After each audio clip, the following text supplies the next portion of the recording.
I am Thoth, the Atlantean, scribe of the First Order, keeper of the hidden records, voice of the one mind. I have spoken before the rise of kings. I have written upon the substance of time. What I speak now is not new, it is eternal. It is the law that governs all becoming. Know this and be wise, as above, so below. As within, so without. All things that are arise from one pattern. All that falls from that pattern returns in ruin. I speak not to the ear, but to the essence. I do not teach belief, I reveal structure. That which aligns endures, that which deviates decays. This is the measure, this is the key, and I, Thoth, reveal it not to the unready, but to the one who would see clearly and choose rightly. So, child of spirit, vessel of will, let it now be known that all that is born into form is born through law, and all that endures does so by alignment. In this field of forms, there is no neutrality. You move always toward a pattern, and every breath, every thought, every silent, yielding or deliberate act binds you to a structure, either the harmonics of the divine or the spirals of its collapse.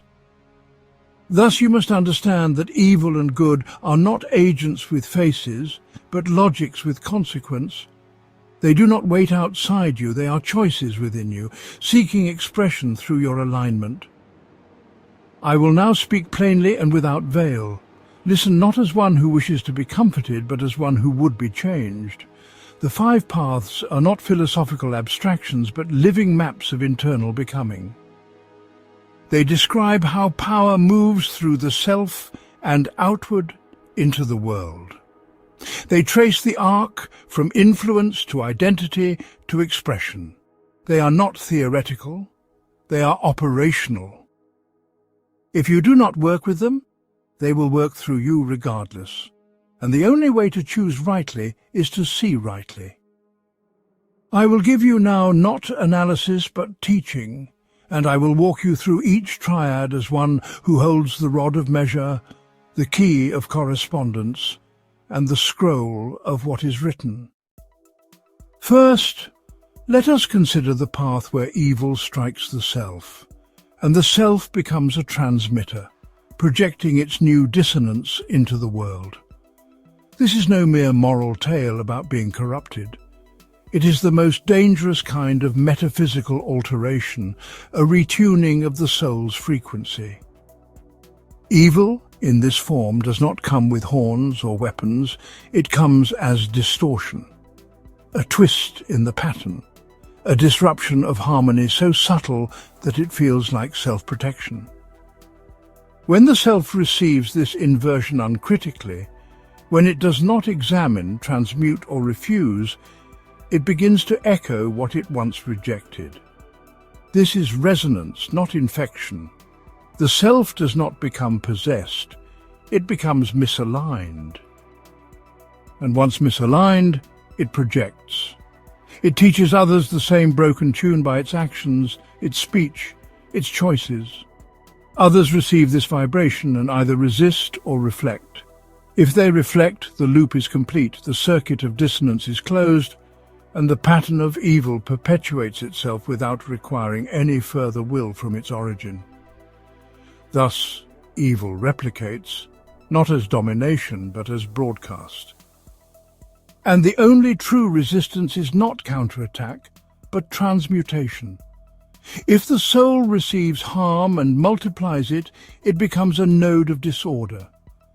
But if the soul receives harm and transforms it, does not repeat it, then it becomes a crucible. The hermetic path is that of the crucible. The one who refines what enters before releasing it outward becomes sovereign. The one who merely reflects becomes a mirror, and mirrors do not rule themselves. Now, let us examine the second triad, which is not a simple inversion of the first, but its higher form.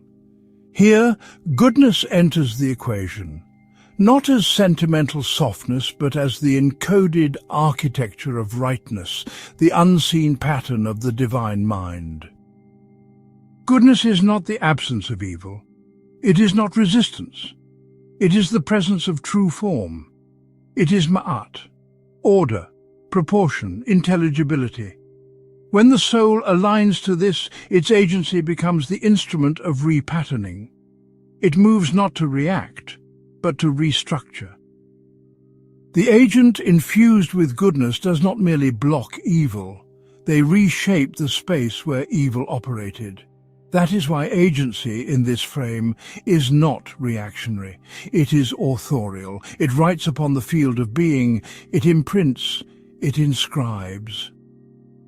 And evil, which is a loose, chaotic structure, cannot hold when the stronger pattern is present. This is the Hermetic counter-principle. You do not banish distortion with force. You dissolve it by imposing a higher resonance. The self, properly aligned to goodness, becomes more than a tuning fork. It becomes a stylus, a tool that etches harmony into the raw substance of the world. This is the true role of the agent of the divine. Not to condemn, not to abstain, but to re-encode, to be a living glyph, to be the pattern made flesh. Now we turn to the triad that binds pain to identity and identity to expression, and here we must speak with care, for this path is subtle and cruel. Pain is real, and in the Hermetic system it is not seen as an error but as raw, unshaped matter, psychic lead awaiting transmutation. The danger is not in the feeling of pain. It is in what the soul does with it. If the pain is unprocessed, if it is allowed to sit without being named, interpreted, distilled, it seeps into the structure of the self. It becomes who you are. And this is the moment of critical slippage. Identity formed around pain is not strength, it is crystallized wound. It no longer feels like harm, it feels like truth. And when that happens, the soul's expression changes.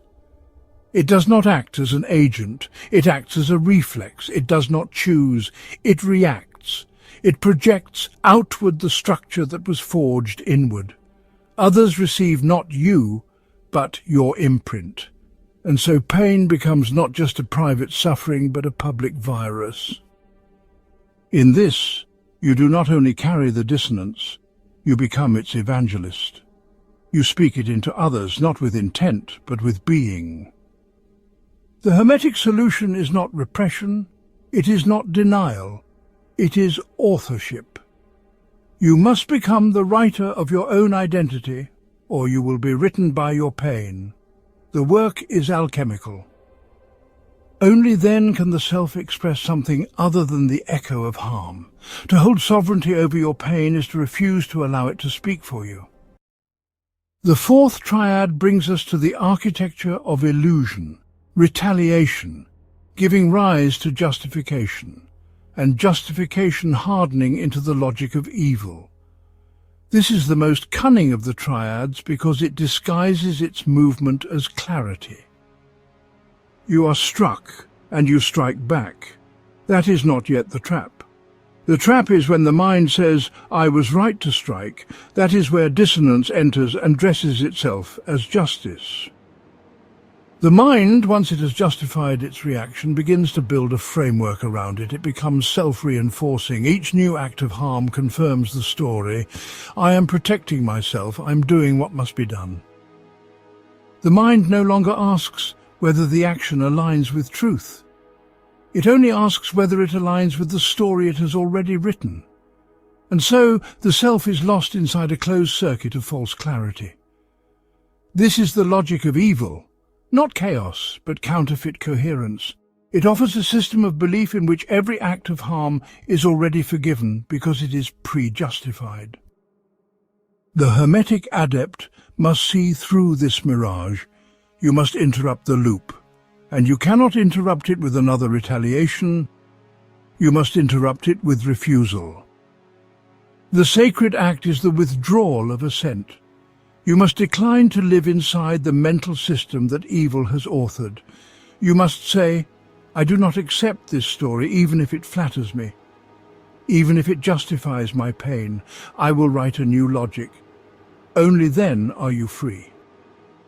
And so we arrive At the final triad choice, alignment and outcome. This is the great pivot, the foundational hinge upon which all others turn. The first principle of Hermeticism is that all is mind.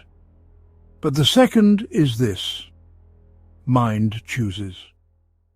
Mind orients. Every thought, every preference, every inclination is a turning of the soul's compass. When you make a choice, you do not merely select an action, you align with a field.